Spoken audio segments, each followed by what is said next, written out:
Hello everyone, this is Deb. We're going to get started according to my computer. It is now exactly 5 o'clock. We are recording this webinar and it will be accessible to you on YouTube along with the PowerPoint in handout form. And I think it takes them maybe a week or so to get that up on YouTube. But let's get started. Today we're addressing Standard 4. Webinar basics. Most of you are frequent flyers here on our webinars, and so you know to mute your phones. Right now I've got everybody muted because I have the extreme power to be able to do that. But remember to unmute yourself when you want to talk, and what I'll be doing is unmuting everybody from my end whenever we come to a feedback or question pause. In the meantime, if you'd like to ask a question during the presentation, you can use the chat. I do see someone saying they can't see the visuals. I've got audience view and I can see the visuals just fine. So if you can't see the visuals, click on the join button. Maybe you're sort of stuck in the welcome screen there. So try clicking on the join button and see if that gets to the visuals for this. I've said that the recording of the webinar will be posted on the CAEP site by May 15th. I usually give them 2 weeks, but I think they get to it much quicker than that. And so you're welcome. The join button should be on the welcome screen. As you came into GoToMeeting, it should have shown you the Standard 4, and then you click to join. What you might want to do is log out and log back in. And when you get to that GoToMeeting screen, it should pop right up. Okay. We're going to continue here. I do see that folks are coming, and let me clear that out. Okay. Okay, this is pretty much the same that you see in most of my webinars, except that I've revised it to say to provide updates and information, updated information on addressing Standard 4. And the new piece that I've added below is to outline when areas for improvement or stipulations may be assigned, because those can be identified using the rubrics that CAEP has added to the accreditation handbook. So we'll address those specifically for each component. I do want to say that also open on the screen that I will be clicking on occasionally are the new assessment handbook that came out in March. I also have open a memo that is on the CAEP website about Standard 4, and I do use excerpts from that memo from February of 2016 from Stevie Chepko regarding Standard 4. And I also have the CAEP assessment rubric for EPP-created assessment instruments. And so we will be looking at those in addition to the PowerPoint whenever it's relevant. Okay, let's go into the key points of the language of the standards.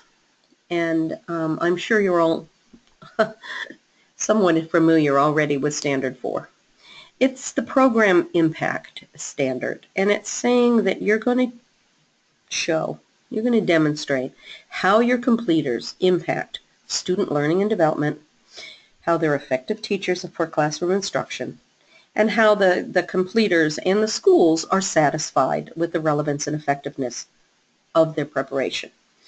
Now, the standard and all its components must be met in order to be fully accredited. So this is part of both the promise and the challenge of Standard 4. It is, how are our candidates doing once they leave our program and have been hired in the fields for which they were prepared, and how are they doing once they're out in the schools. And this entire standard must be met in order to be fully accredited. So the components here are 4 sort of multi-dimensional measures of preparation impact. What's the impact on P12 learning? What are the indicators that your teachers are effective? What's the satisfaction of the employers who've hired your teachers? And what's the satisfaction of the completers themselves? Now that they've left your program and they're out working in the field, what are their perspectives on the preparation that you provided to them? So each one of these components must be met for the standard to be met. In other standards, as you know, the words are, you must address each component, but you do not necessarily need to meet every component.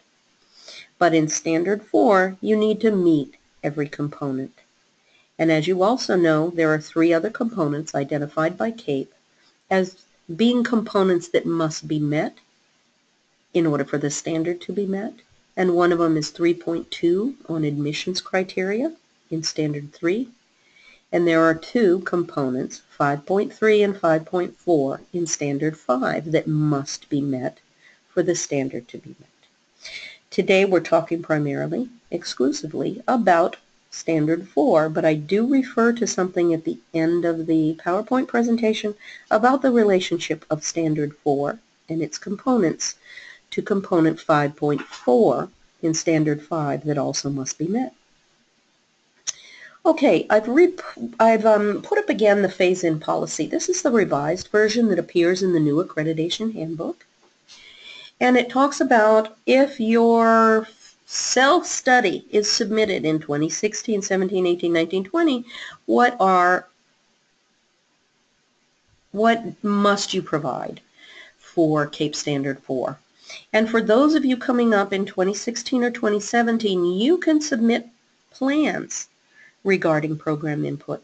So your plans for getting the data and the information you need to meet the components of Standard 4. But now you must also show your progress in those plans. And for anybody who's come up from 2014 through 2017, submitting their self-study reports, those phase-in plans will be a part of your annual report to demonstrate that each year you are making progress in your plans. As I've said a couple of other times, and somewhat tongue-in-cheek, is that CAEP doesn't accredit promises, okay? And plans we can think of as being our promises about how we're going to gather the data and information we need for Standard 4. So they're not going to credit your promises. They're going to want to see that you have a solid plan in place and that you've made some progress by the time you submit your self-study, and by the time, and certainly more by the time the team comes to visit 8 months later, that you have made significant progress towards implementing that plan. And program outcomes are other aspects of the annual report that will also is linked to this program impact in Standard 4. Okay, in the new accreditation handbook, they've now published some rubrics by which these components will be evaluated. And there are some general rules for Standard 4. They appear in the accreditation handbook on page 54, and I'll pop over to that in just a moment. But here they are in summary, that all the phase-in requirements are met. So if you're 2016, 2017, not only do you have a plan in place, but you've also made progress towards implementing that plan. All of the components are required. So you've got to have something in every component bucket, and it must show that you have met the wording of that particular component. There should be 3 cycles of data submitted. I believe you know this, and you should analyze it. And if you're submitting a revised assessment, let's say for your employer surveys or your completer surveys, you've had one that you've been using for a while, but with the CAEP standards, you revised that survey, and maybe you only have 2 cycles of data. If that's the case, submit those 2 cycles on the new assessment, but include another cycle of data so you'll have a complete set of 3 by using data from your previous assessment before revisions. And then EPP-created assessments need to be scored at the CAEP sufficient level. So let's pop on over to the accreditation handbook, okay, and take a peek at what we're saying about the general rules that appear on page 54, right there. And they're part of the part of my PowerPoint presentation as well, but here it is on page 54.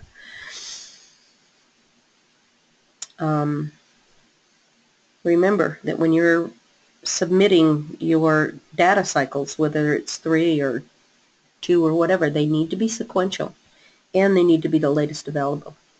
And I was talking to an EPP earlier today who mentioned that, well, they had a year gap because they had a completer survey they were using, but it wasn't adequate to their purposes once they'd done the first year of pilot, so they took a year and totally revised it, and now they've got another cycle coming up and will have another cycle of data in time for the on-site visit.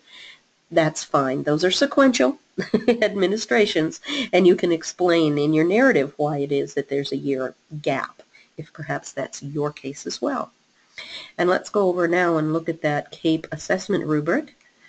Okay, here's the rubric right here. I'm going to skip past these first few sections, but what you're trying to do is demonstrate that any EPP assessments, like your surveys that you're submitting, if you've created those yourself in-house, then you want to make sure that you're right here in the middle category at the sufficient level. Okay? Let's scroll down a little because some of those first 3 categories have more to do with the narrative that you provide when you upload your evidence into the evidence room. But here you can see where there's sections on scoring and the quality of the scoring, where there's sections on data, reliability, and validity, and all of those will be looked at.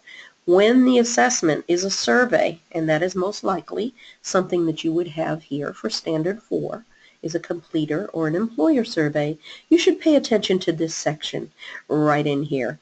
It says, in addition to those couple sections above, which are narrative sections that you provide when you upload your evidence, then there's also these questions about the quality of the surveys that you've submitted. So pay attention to these in order to meet this general rule, okay, that these EPP-created assessments, where's my pointer? Okay, these EPP-created assessments are scored at the sufficient level.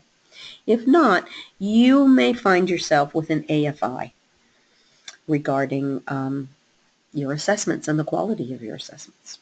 Okay, looks like we had a question here, and I want to get to that one. If a report is submitted in 2017 but the visit's in 18, does the plan have to be fully in place? No. Remember, on that phase-in table, and let's go back to the previous slide. On that phase-in table, it's talking about if your next accreditation self-study is submitted in 2017, then you need plans in progress. If you're submitted in 2018, if your self-study is being submitted in 2018, then everything needs to be fully in place. So thanks for the clarification question on that. Okay, so those are the general rules. We've seen where they appear in the handbook, and your question was perfectly placed because now is the feedback and question pause. I'm going to go to unmute everybody. I may mute you again if we get a lot of feedback from somebody. From any one particular person. But there you are. Anybody have a question that they'd like to bring up? And let me scoot this over so I can look and see if any other questions appeared prior to that one. No? Can we get a copy of that Word document that was just shown? Absolutely. Here's what I want you to do. I want you to email me at the end, and I'd be happy to send it to you. If it's the Word document that is the CAEP assessment rubric, I'd be happy to send that to you. Okay? Just email me. I see who that question is from, and I think you have my email, deb.eldridge@gmail.com. Okay? Another question. How far in advance the on-site visit is the IR due? Well, first of all, we don't call it an IR anymore. Shame on you. No, I'm teasing. It's not an institutional report. It's called your self-study report. And if you're part of either the selected improvement or the transformation initiative pathways, your report is submitted, generally speaking, 8 months in advance of your on-site visit. So if your on-site visit is in fall, October, let's say, and you count back 8 months, September, August, July, June, May, April, February, January, it looks like your report would be due in January of the same year. Okay? If you are part of the inquiry brief pathway, hey Carol, can you see my screen now? I hope. Oh dear, I can't hear you and I can't see you either. Oh dear. Okay, so here's what. Let me finish answering that. If you're part of the inquiry brief pathway, your report, the inquiry brief folks, CAEP staffers, request that a year to 9 months in advance. So get in touch with your CAEP staff people to make sure that you are submitting your report on time. CAEP staffers will review, give you feedback, and get it back to you once they've determined that the report is auditable. So I hope that's helpful. Okay, everybody, I'm going to mute everyone. And since I see now that you are on selected improvement, then your report will be due 8 months in advance. It does say 6 to 8 months. Most people target 8 months, and that will be the date that will appear on your self-study. Okay? And you can always request a little leeway there if you have good cause. All right, let's move forward. I have to click on my PowerPoint to get it to move forward. Okay, we're going to spend some time talking about component 1. This is the one that I think that has almost everybody the most concerned because it deals with multiple measures of contribution of your program completers to student growth. Multiple measures are all available growth measures. So if your state has value added or some kind of other growth measure that they use to link student achievement to preparation programs and individual teachers, then you must report that data. What you're going to ask about this particular component is what evidence do you have that would demonstrate your graduate's impact on P12 student learning. And so that graduate impact we're going to look at quite a bit here, both in terms of do you have state data, and if you don't, what are some of the alternatives and what are some of the examples that have been provided. So, suggested evidence. This is for all EPPs. Direct measures of student learning and development. And remember, you're trying to get at diverse subjects and grades, and we'll talk a little bit more as you see the slides emerge, that representativeness is something that you want to be able to account for. So, P12 impact or growth data from state teacher evaluations, if those are available. And if state data aren't available, you can use teacher-linked student assessments from districts themselves or teacher-conducted action research. So let me go on here to show you what CAEP means about that. We're going to take this in 2 chunks. First is going to be the chunk about EPPs that do have access to data from states about their completers' impact. So if you've got a state that employs value-added or other growth measures, then what you're going to submit is the data from that, preferably 3 cycles, but you're also going to demonstrate that you're familiar with the sources of P12 student learning impact data and their model. And I've put our familiar in red because in a minute I'm going to show you in the accreditation handbook where there are very explicit guidelines for what it means to be familiar. Okay, how are you going to demonstrate that? So if you've got state data, you're going to show how you're familiar with that data. You're going to show that you have analyzed and evaluated that information on P12 learning and that you're going to interpret it and you're going to judge the implications of that data and analyze it for the improvement of the preparation program. So all of this is part of this component 4.1. Let me go to the next slide and talk about familiar. What does it mean to be familiar? So again, that new accreditation handbook, if you go to page 50 in the middle of the page and to the top of page 51, this is a synopsis of what it says to be familiar with. And I'll go to that document in a minute and show it to you. But here's the summary. You're going to show that you're familiar with the sources of the data, with their psychometric soundness and any complementary sources that are available. You're going to show that you know who these P12 students are that the data is coming from, okay, or refers to. What are the proportion of completers that are represented? What is the degree of attrition? between of the students themselves in the student data, how many students are not tested, or etc. And what's the manner by which this data is linked to your teachers. So this is information that should, not just could, but should come from your state about what proportion of completers are represented, what's the attrition rate, what's the manner by which this data is linked with the teachers. So if you have state data, all of the EPPs in your state are falling under this category, so you're all in the same boat. So if your state hasn't provided this kind of information to you, you can show them in the accreditation handbook how this kind of information is expected, and perhaps that will help leverage that information being forthcoming. You're also going to talk about the state's practice in reporting that data.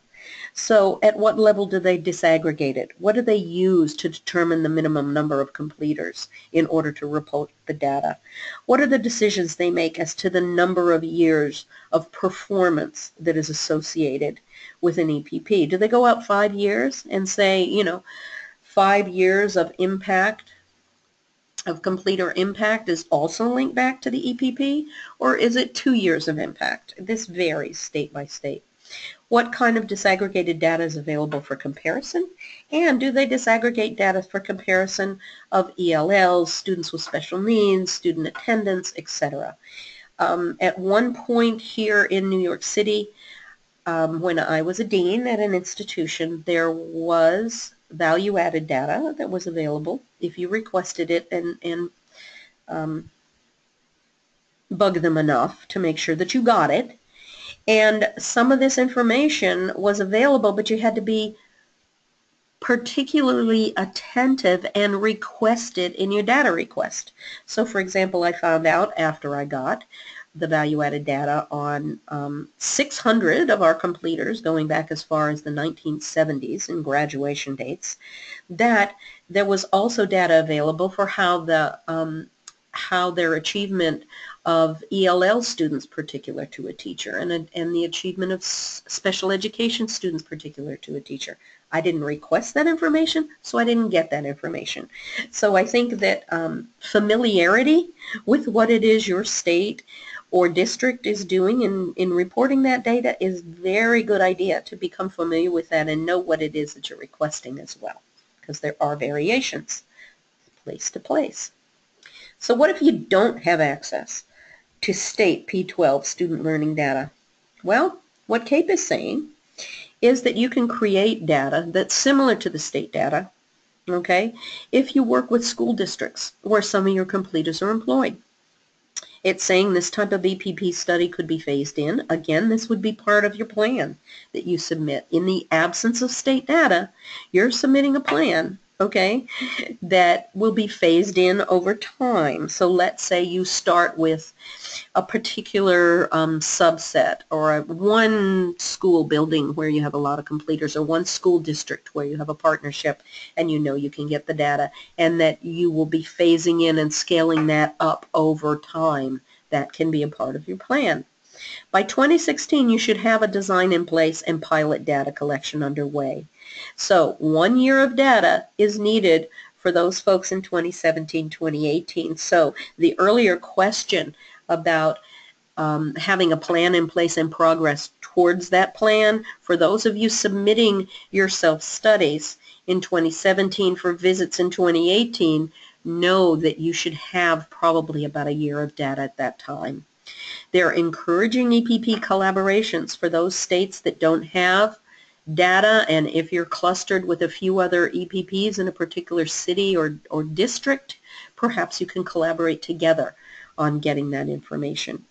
And this kind of supplemental information is also being used by EPPs, where the value-added or growth measure data distributed or disseminated by the state only represents certain subsets of students. So consider this too if you're doing a plan where you're going to focus on, let's say, middle and secondary. You also have to account for your elementary or early childhood folks, so you're going to have to supplement some of the data by including those folks, whether those are through interviews or focus groups. make sure that you've got a representative sample. Okay, now I did say that we were going to go back. Let me go back, and we were going to look again at that assessment handbook on page 50. Okay, so let me do that. Let me scroll up to page 50. There's 52, and there's 50. Here's where it says, providers that have access should include 3 years of data. This is the data, and if available, you demonstrate familiarity with evidence through these things. And I told you that I had summarized those in my PowerPoint. Here it is on page 50, right underneath the measures or types of measures that are accepted for 4.1. Okay? Okay. Let's move on to that next bit. Now, there was a memo on Standard 4. It is available on the CAEP website. If you can't find it, by all means, email it. Email me. I'll send it to you. That talked about what are some examples of what people are doing if they don't have data from their state in Component 4.1. And some of the examples that they provided were using the learning objectives and metrics that are specific to schools and districts. Oops, typo. Got to fix that. Follow a small group of your completers that are representative of various licensure areas through case study or action research. One institution had an induction program, and they were using teacher-created assessments combined with their own observations. So those assessments were sort of like this first bullet where they had identified learning objectives and they had created assessment tools to measure student learning. Okay, so this induction program by an EPP was looking at these teacher-created assessments, their alignment with learning objectives, the evidence that there had been student learning, and they were combining these with classroom observations. Okay, another EPP is using case studies of particular teaching strategies that were taught by the EPP. So they're following 6 completers out into the field. I would suggest that this may well be one of those studies that would have a scale up or phase in over time. After they've conducted these first 6 case studies, then they've identified the metrics and the assessment tools and gotten their validity and their reliability sorted out on teaching strategies with pre and post assessments, and that there was an opportunity for scaling this up to other candidates. And also for an institution that was, I believe, an online institution, there is this idea of a virtual case study where they were using reflective journals, blogs, learning communities, and virtual meetings to gather both qualitative and quantitative data on their completers' impact on P12 learning. Some of the comparison points, and you know that CAEP is big on comparison points, whether it's in Standard 1 or any of the other standards. Completers. Compare your completers with other completers in different licensure areas. Compare your completers with completers from another cohort year. So maybe you look at some completers who are 2 years out and some completers who are 3 years out. And what are the similarities and differences there? And then definitely provide information on the schools in which the completers are teaching. Okay? You're going to want to contextualize where these completers are employed. Because are you looking at completers that are only in suburban schools, well-financed, well-resourced suburban schools? Or are you looking at completers who are also in rural or urban contexts? So that would be important for you to state. Now let me go over here. And someone asked, okay. Say you have 10 different programs and 45 completers and only 30 are employed. Can you find one student from each area and attempt to attain this information? Excellent question. One of the things I'd like to say is CAEP is kind of talking about a 20% cutoff or a 20% representation. So if you've got 30 completers, 20% would be 6. Okay, and you'd be safe with that. And I think if you could get those 6 completers to be representative of a couple of different licensure areas, let's say 6 different licensure areas. If you're only using 6 completers, then I think you would have a good basis for presenting a plan to CAEP. And how can you ask someone who's completed our program to do this for the university after the fact? Yeah, interesting. You know, I think you have a good point there, and it's one that I've heard from other EPPs, is that in addition to what teachers are already doing, this is kind of an add-on and out of the goodness of their hearts kind of thing to get engaged, let's say, in being part of a case study or being part of an action research project of other completers. I know that some EPPs are doing this with a convenience sample. Okay, those that agree to participate, and not with those who don't, of course.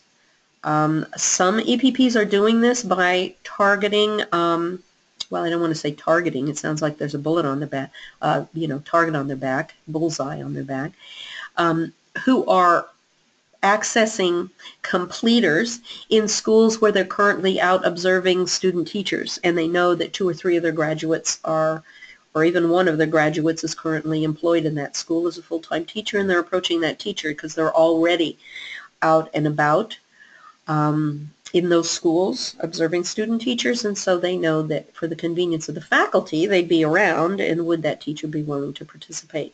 I think as you design your study, one of the things that you're going to want to do is to make sure that what your plan involves is as minimally intrusive as you can possibly make it. I do know of another EPP that's designed a very nice handy survey of their completers and asked, okay, what's the one metric that you would identify as being the most essential indicator of your impact on P12 student learning, and ask them to give them that data. What's the metric? Is it DIBELS? Is it, a unit achievement test? Whatever. Describe it to a certain extent, and then they're following up with selected candidates in a focus group setting where the completers would come to the university, dinner served, spaghetti and meatballs, whatever, pizza, and just engage with us in discussing what you've shared with us and how that indicates your impact on P12 learning. So there are a number of ways to do this, okay? So I think it's time to be creative, and definitely a time for us to talk amongst ourselves about how we can do it. Now I have another question where someone says, with 250 completers, 20% is 50 students. That's too many for a case study. What do you recommend? Well, that's too many for individual case studies. I know that at other institutions what they're doing is targeting a particular district, whether that's at the county level or at the city level, where they know that a number of their completers are there. And certainly if you have 50 completers, if you're using a survey and not being terribly intrusive, then 50 would be attainable. But going out and observing 50 people in their classrooms or conducting individual case studies of 50 individuals might not work for you. So you might want to, like I said, consider doing a district-wide case study where there would be representatives of your programs in that, and supplementing that perhaps with focus groups or survey. Okay, and that is off the top of my head, so here we go. Take it for what it's worth. Component 4.1, what are these reviewers going to be looking for? Oh, wait, I did say that I'd share Stevie's memo with you. So let me switch around on my screen. Here it is. This is what the memo looks like. It's on the CAEP website, and it is showing you what some states are doing and what are some other options and what are some further examples, which I excerpted to share with you as part of my PowerPoint. If you'd like a copy of this memo and you can't find it on the CAEP website, by all means, send me a note and I'll send it to you. Okay, so what are the reviewers or the auditors, if you're in the IB pathway, what are they looking for? Well, this is where that accreditation handbook comes in really handy again. What we're looking for here is to go down to the rubric that goes with this. And there you are, 4.1 okay, tells us exactly what it is that those reviewers or auditors are going to look for. They're going to be looking for analysis and interpretation, at least one measure of impact data. Analysis and interpretation, context and description of representativeness. So let me diminish that and go back here, because that's what I've summarized here. That all evidence is from in-service sources. And the reason I put that here is because at a particular presentation by an EPP, they recommended that EPPs get an exit survey in place from the people before they graduated from their programs, and said, if you've got that, you're good for component 4.1. Well, no, you're not. This is in service, and you want people's reflections on how they believe their preparation programs' sufficiency and relevance once they've been out in the field and been working for a couple of years. Now, CAEP looks for 1 to 5 years out. Some of the research shows that beyond 3 years, the impact of a preparation program is washed out in favor of school effects. And so I generally recommend that you look to the second year or the third year out. If you want to do a comparison of one cohort versus another, you could do those folks who had been out 2 years compared with those folks who had been out for 3. Another interesting model, I'm not dictating that, I'm only suggesting it based on the earlier slide. I personally would not recommend going the first year out. You're welcome to do that if you feel that that's giving you important information that you want to know. And certainly it could if you were doing a cohort by cohort comparison, because there's some indication that in the first year, your completers are pretty much deer in the headlights.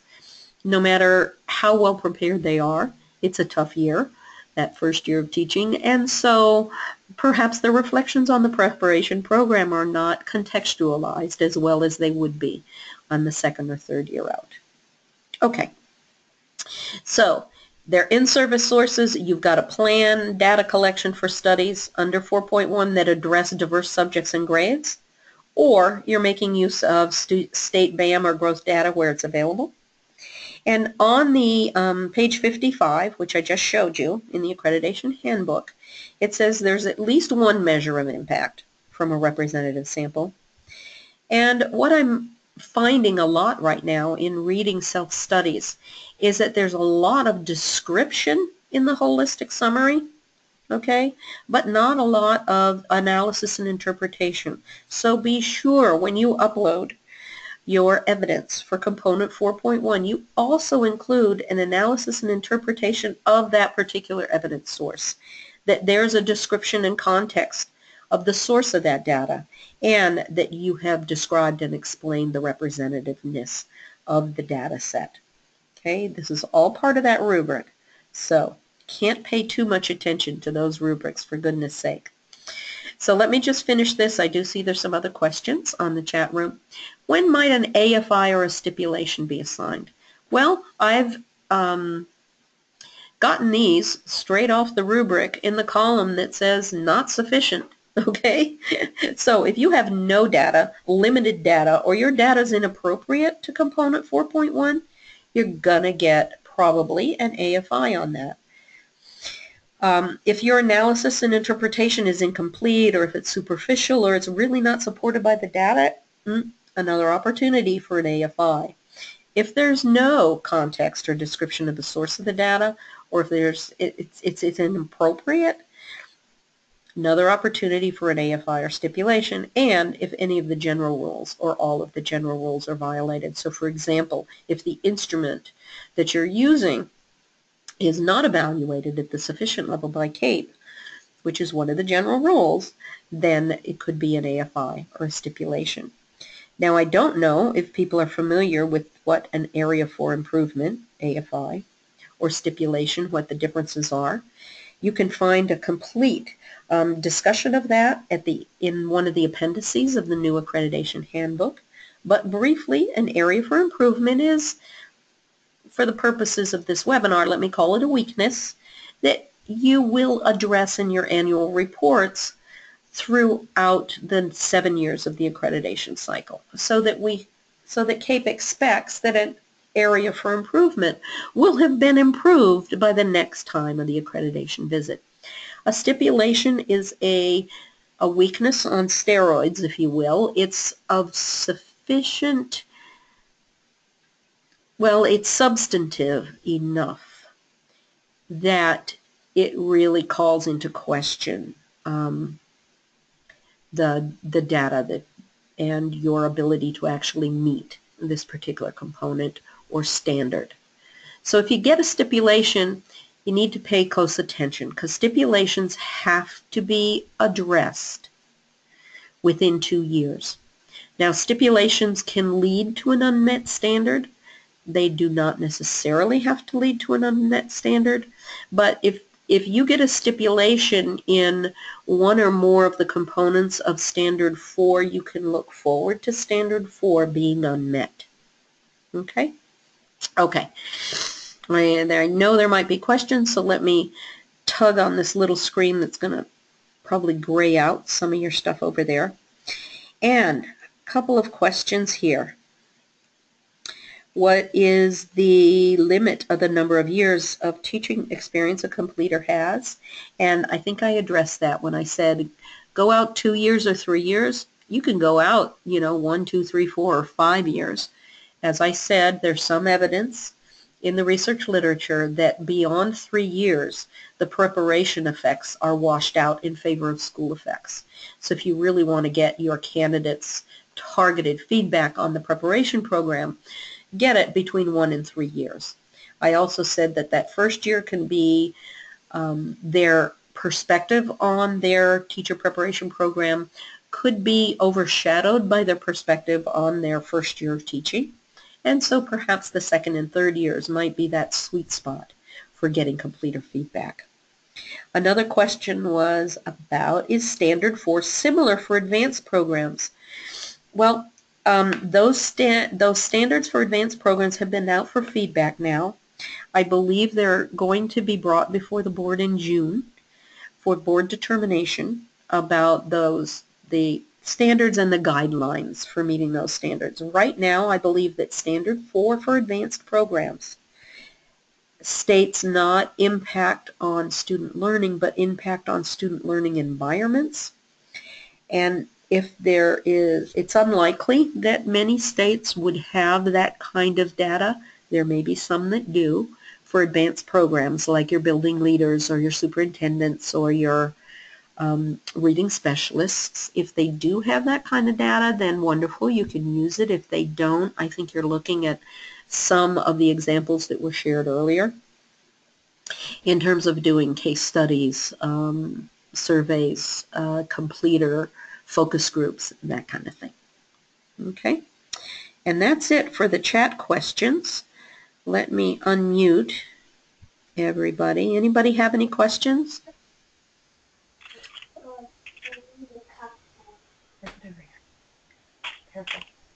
I do hear some folks talking out there, but I can't hear if that's a question for us or not.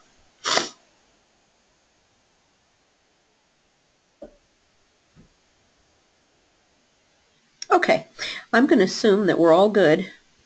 At least we're good in the sense that you may have questions and those may come up later, but for right now, there are no pressing concerns. So let's go on to component 4.2. A lot of folks have asked about what's the difference between 4.1 and 4.2. This one targets teacher effectiveness as opposed to impact on P12 learning. Well, what's the difference? Well, the difference is that there are other measures of the ways in which your preparation programs have impacted your completers, not just in terms of student achievement and student learning, but also in terms of their effectiveness as teachers that could round out the picture of your completers in the classroom. So those are particularly pointed out here as structured and validated observation instruments. So doing observations in teachers' completers' classrooms, the use of student surveys. What they're looking for here are that completers effectively apply the knowledge, skills, and dispositions that your preparation programs provided. So it's like having the student teaching experience where you go out and see if your candidates are applying the things that you've taught them. And this is a follow-out in the classroom where you're looking to see, are these teachers applying still once they're out in the schools some of what you've been teaching them. And I think that's probably the beauty of that design for Standard 4 by the EPP, who said they were going to look at specific teaching strategies that they know that they paid particular attention to in their preparation programs. And they're going to look for those in observing their completers out in the field. So what you're asking yourself about for component 4.2, what's the evidence you can bring to bear, is what evidence do you have other than measures of P12 learning that would demonstrate that your in-service graduates are effective teachers? So some of the suggested evidence that appears here are structured classroom observation evaluations. It's talking about the CLASS instrument, which was developed by the University of Virginia. It's talking about the Danielson. You can also use your own EPP-created observation instrument. I was talking to an EPP recently who said, why couldn't we use the same instrument that we used for student teaching to look at our teachers in the field if we add a column that's more directed at people who are beginning teachers as opposed to just leaving student teaching. And I think that's certainly a possibility. What you're going to want to do, though, is to show how you have trained your reviewers, okay, so that these are structured and validated instruments. And the validity, of course, would come through content validity and face validity, and there's ways to do that. Now, also, they say that you could use student surveys. I know there's a number of companies out there that are doing that. These P12 survey that I'm most familiar with is the Tripod survey that was developed by Ron Ferguson, which asks students in P12 classrooms for feedback on their teacher. And the questions are valid and reliable and all of that for all grade levels from kindergarten on up. And it's been shown to have a link to student achievement. And so those surveys can be used here to show teacher effectiveness through these student surveys. So what are they going to be looking for? They're going to look for these observation instruments that are structured and inclusive of the application of knowledge, skills, and dispositions that correspond to P12 learning and teacher effectiveness. So you want to make sure that what you're going out and looking for does have that link to student achievement. Okay? That it's representative, that there's a purposive sample that may be enlarged over time. Remember, that's that sort of phase-in of a plan if you start small and scale up over time. Also, for that person that asked about 50 completers, that could be a part of your plan as well, to start out perhaps with 10% and scale up to 20% over time. That the survey return rates are at acceptable levels. 20%, the reason 20% is in red here is because in the past, CAEP had stated that they expected your survey response rates would be somewhere in the range of the national average. For online surveys, that average is 10 to 15%. CAEP has now established 20% or better as the response rate that they expect. That the reviewers are also going to be looking for an identification of the types of validity that were conducted on any measure that you're using to report on teacher effectiveness, and that there are valid interpretations of the data right here in the component itself, that you're making sense of the data that you have on hand and that you're communicating that within the component. Okay, when might you get an AFI or a stipulation? Again, this is calling out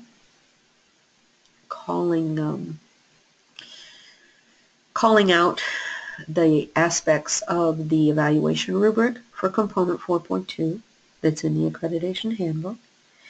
And that is that those surveys aren't rated as sufficient or better. If you're developing your own student survey, it's got to be rated as sufficient or better. That the survey return rates are too low. Okay, if you're getting below 15% or below 15% on your survey returns, then that's something that might result in an area for improvement. That your validity descriptions are not submitted, or they're inappropriate, or they fail to meet research standards. So be careful here when you're doing your validity for this standard 4, that you've done your due diligence on establishing the validity of any instruments you will be using. And then again, that the general rules are violated. So again, if your EPP instruments aren't rated at the sufficient level, if you're not including 3 cycles of data, etc., then these are things that would be violations of the rules. Now remember, if you're providing a plan and implementation of that plan, they're only looking for 1 year of data by 2017, 2018. But you're going to be showing how you have implemented other portions of that plan. So for example, if you're creating a survey in the first year, okay, you may not have data available in the first year of your plan or whatever, but you've set up focus groups, you've developed an interview protocol, you've identified the district you're going to work with, or the completers that you're going to work with. So there's plenty of evidence of progress of your plan, but you may not have a full data set yet, and certainly you may not have 3 years of data to submit, and that is expected for these folks that are coming up early. By 2018, if you're submitting your self-study in 2018, they are going to expect 3 cycles or implementations of data, so keep that in mind. Are the general rules listed in the accreditation handbook? And this is a question that came up. Yes, the general rules are listed in 2 places. So let me scoot this over again and show you again where those appear. Right at the very beginning on page 54 are the general rules for standard 4. So it's on page 54 and it does appear earlier. I think it's on page 50 and maybe earlier, 48, 49, the general rules appear. But it's right before the evaluation rubric for each of the components. You will always find the general rules for every standard. So under standard 3, the general rules for standard 3 appear right before the evaluation rubric that goes component by component. Okie doke. Any other questions on 4.2? Let's see how we're doing on time here. Yep, 5:52. We've got 8 more minutes to run through the other 2 components, and I think those are somewhat similar to each other, you'll see, so that we may not have quite as many questions, because this 2, when it comes to 4.3 and 4.4, these are things that many of us have done in the past. We have employer surveys that we've been using for a while, or we have completer surveys that we've been sending out. Sometimes we call it an alumni survey. And so this may not necessarily be all new to you, and there may be fewer questions. So 4.3 deals with the satisfaction of employers. So they're looking for measures that result in valid and reliable data. And you can also use employment milestones, such as, have your teachers been promoted? Are they retained in the field? Are employers satisfied with their preparation? Perhaps through a survey. So what you want to do is see what evidence you have that would demonstrate your employers are satisfied with your graduates once they're hired. Employer satisfaction, these can be EPP created, or some states actually send these out on behalf of the state. You can also use surveys, you can use focus groups, you can use case studies. What is somewhat new, and it's on the accreditation handbook, page 53, and I'll show that to you in a minute, is that when you submit surveys or focus groups or case studies, there's some additional information that CAEP is going to want. They're going to want you to include the instrument that you used. They're going to want some information on sampling, response rates, timing, the population represented, the methodology that you employed. So let's go here to page 50.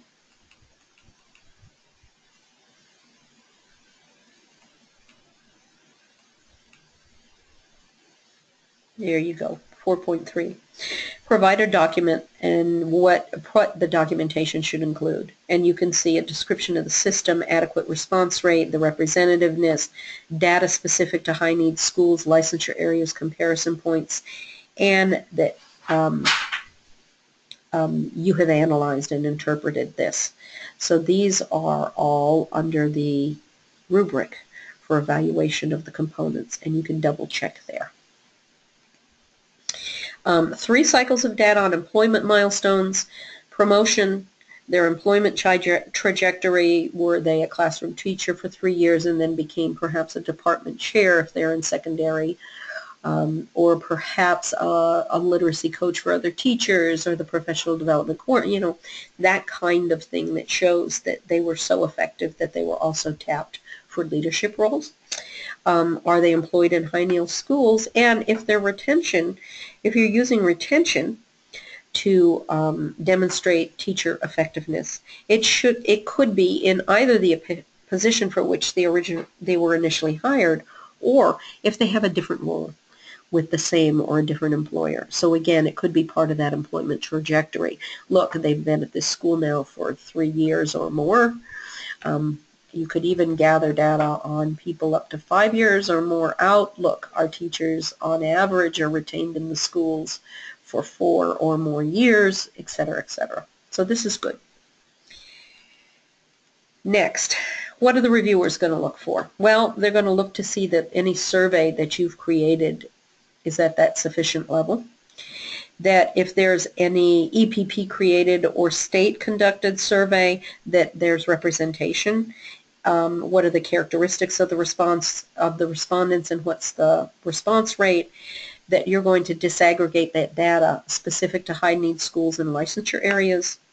And again, that you're analyzing, evaluating, and interpreting, and you're not just telling what your process is, but you're looking into the data and seeing what questions arise for you. What's the meaning of this data that you're sharing by the employers? What's it's telling you?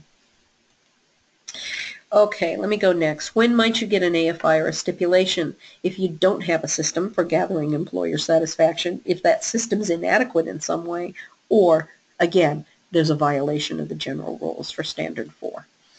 Let me go to the question slide again. I do see another question coming up. What would a comparison point for 4.3 be? That's an excellent question, Sue.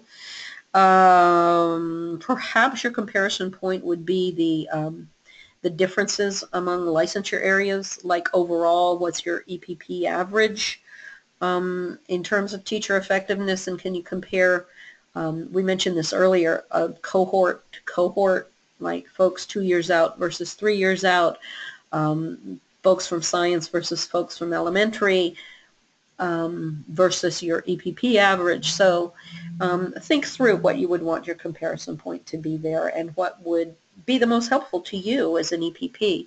You know, on the one hand, you are trying to fulfill CAEP's expectations for these components because they must be met. But in another way, you also want to look at your data and say, okay, what's really useful to us as an EPP? At the bottom line, you want this to be meaningful to you. And you want to be comparing things that make sense to you. And so think through what would be the most helpful in terms of improving your programs or your candidates' performance or your EPP operations. So last, the component is the satisfaction of completers. Basically the same as the one on employer satisfaction here, except you're not using employment milestones. For this one, basically, I think you would have a survey, and what evidence do you have that your completers are satisfied now that they've been hired and are on the job. So again, some of the same things on the accreditation handbook, page 57. you'll find the, yeah, there we were. We were already there. We'll find the aspects of information that should be provided, and a description of the knowledge and skills that were developed during preparation. So what you're looking for here is that in that survey instrument or in focus groups or in case studies, you really want to talk about what it is that your preparation program provided, and then how satisfied your completers are in relation to what was provided by the preparation program. Okay, so if you're particularly adept at the integration of technology, and that forms a big part of what your shared values and beliefs are for your preparation program, then that should be a presence in terms of the survey or the interview protocols that you develop to engage your completers in providing feedback. Okay, next. You want to provide evidence, because this is what reviewers and auditors are going to look for, that they perceive their preparation was sufficient for their job's responsibilities. Sufficient is kind of like a C or better. You know, what we hope, what you should hope, what EPPs probably hope for is they feel their preparation program was better than good, and that's great.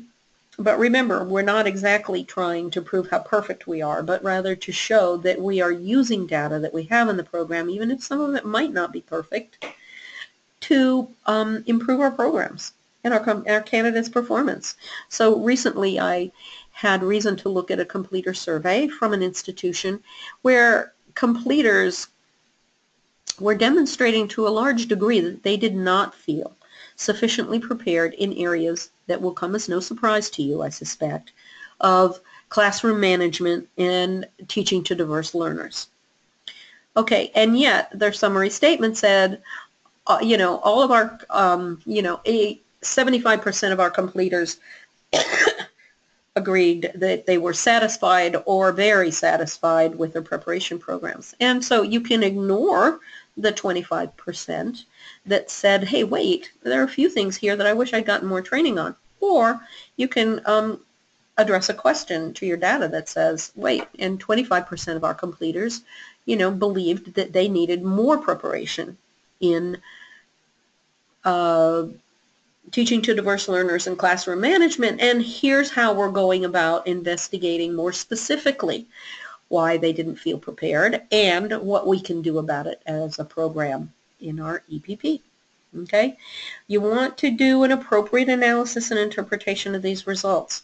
You want to make sure that there's a representative sample reflected in the responses, that those survey results, return rates are at acceptable levels, and that you've done an analysis and interpretation aligned with the intent of the component, and the intent of the component here is that your completers are to a large extent satisfied with the preparation that they received in your programs. Okay, when might an AFI or stipulation be assigned? When your interpretation and analysis are incomplete, or if your conclusion is unsupported by the data. Goes without saying, I'd say that you could take this one and paste it into every single other component and every other standard. If you're not analyzing and interpreting your data, if it's just sort of a superficial wash, if there are conclusions you're reaching that the data doesn't really show that, so be careful and pay attention to be thoughtful is what I guess I want to say about how you're analyzing, interpreting, and reaching conclusions about your data. If only one or two of these are being provided, you provide a description of the system you have for gathering data, and you provide a description of the representativeness of the sample, but you don't report return rates, you don't have comparison points, you don't show trends over time, then you might get an AFI or a stipulation if some general rules are violated. And again, we go back to those general rules. I'm going to get to my next to the last because we're going to dive back into the standard as a whole, but I do have a question. In 4.4, does the survey have to be completers who are currently teaching? Yes. I addressed this earlier. You do have to use completers who are currently teaching. You cannot use an exit survey for this component, because this isn't about how your program completers feel when they've finished your preparation programs. No, this is the metric. You can certainly use that for Standard 1, okay? But this is a metric that says now that they've completed their program and they're out in the field. This is where the rubber meets the road. Now that they're actually doing the things that we prepared them for, how satisfied are they with what we presented? Okay, next. Standard 4, we're revisiting the language. You're demonstrating the impact of your completers on P12 student learning, on their classroom instruction, and on satisfaction. Here's what. I have shared this slide multiple times, but I'm doing it now, highlighting certain parts in red, because I've had the opportunity to read a number of self-studies, and reading the holistic summaries for Standard 4, there are things that I'm not seeing in those holistic summaries. In service is being underscored here, and that relates directly to your question that I just answered. No, you can't use complete or exit surveys. This has got to be on graduates who are in service. That you're analyzing that data, and I've repeated throughout that you should analyze it within the component itself, but then you're backing up in your holistic statement and you're analyzing across all components. What is the data showing you? For example, you might have student growth data that doesn't show particularly well. Your candidate's off particularly well. And yet, the employer satisfaction surveys are off the charts, and the completer surveys are off the charts. And when you go out and observe them in the classroom for the teacher effectiveness, you're seeing good things going on in classrooms. This is the time where you talk across components. And you point out if there are any discrepancies, if you've got sort of differential results. And what does that mean to you? And what does that say about changes you're going to make? So you're looking at differences and similarities across licensure areas and demographical data, that you're making appropriate interpretations and conclusions, and that trends or patterns are being identified. I'm not often seeing any trends or patterns. If you only have one data set, if you're only beginning to implement your plan, of course, you don't have trends or patterns at this point in time to be able to discuss them. Based on the analysis of the data, what are the planned or completed actions for change? This, too, could be something that you don't have the data for. If what you're submitting is a plan and your progress towards meeting that plan has not resulted in any data set as yet. However, you could anticipate, and you should include in your plan, how you're going to analyze the data and interpret for trends or patterns, and what you anticipate might be some of the ways in which the data could inform improvements in the EPP, in your programs, or in candidate performance. Okay, note on component 5.4, I said this earlier, there is a further analysis of the four program impact measures that need to be addressed in CAEP component 5.4. Look on the accreditation handbook on these pages and in the rubric. They will expect that you're looking at the program impact and the program outcome measures, and that you're summarizing those and looking for trends and patterns. So realize that some of your Standard 4 data is going to reappear in component 5.4. My last slide before I turn it over to questions, I know we're over time, and I'll hang out here and open it up for questions afterwards, is that the next webinar, which is on Standard 5, has been rescheduled. I'm going to be out of town on May 26th, so we've moved it to June 2nd. It's 1 week later. There's the time, there's the login, there's the dial-in, there's the access code. Okay? So folks, that's it for Standard 4 today. If anybody has any questions, feel free to pop them onto our chat, or just hang out. I'm going to unmute everybody, and feel free to speak up if there are any questions. If I don't hear questions over the next couple of minutes, it is 6:09, I will stop recording the session. Okay? Because we don't want a bunch of dead time here. Okay, questions, anybody?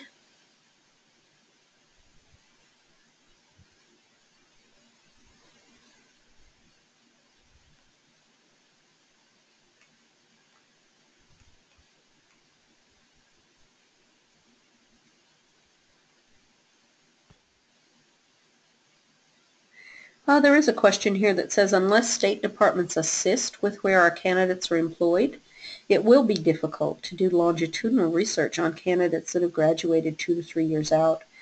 And yes, that may be the case. It's also the case that that may be part of your plan. It may be part of deep partnerships to be able to identify candidates without the help of state departments by going directly to districts or schools to see if you can get that information. It may be something for you to work with your alumni office.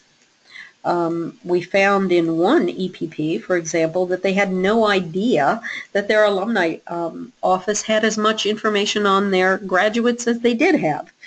And so if you haven't made that outreach, and I'm not saying that you haven't, but if you haven't done it, then definitely reach out and ask help from your alumni office if your state doesn't collect that kind of information, or if your state does but they're not willing to assist you with it. Okay. I do see folks, most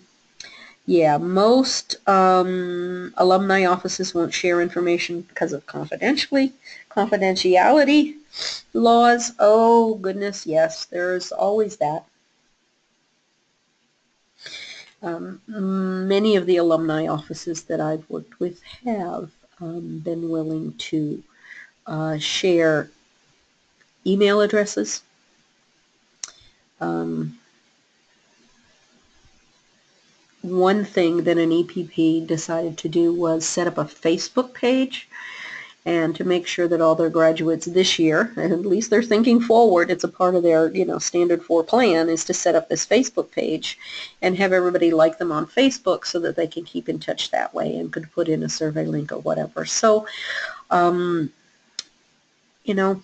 think there's a lot of really interesting ideas as people grapple with standard 4, that they're coming up with very unique and different ways to approach this and how to stay in touch with their alums. I know one college that gives graduates a coupon as they're leaving the stage.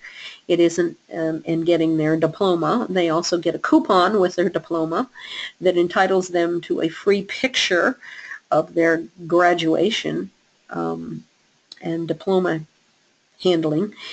handoff, and if they return information on current information on their email addresses and contact information so that the institution can get back in touch. So there you go.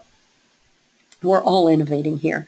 I'm hearing lots of thank yous, and I give you my heartiest you're welcome. I'm going to stop recording now.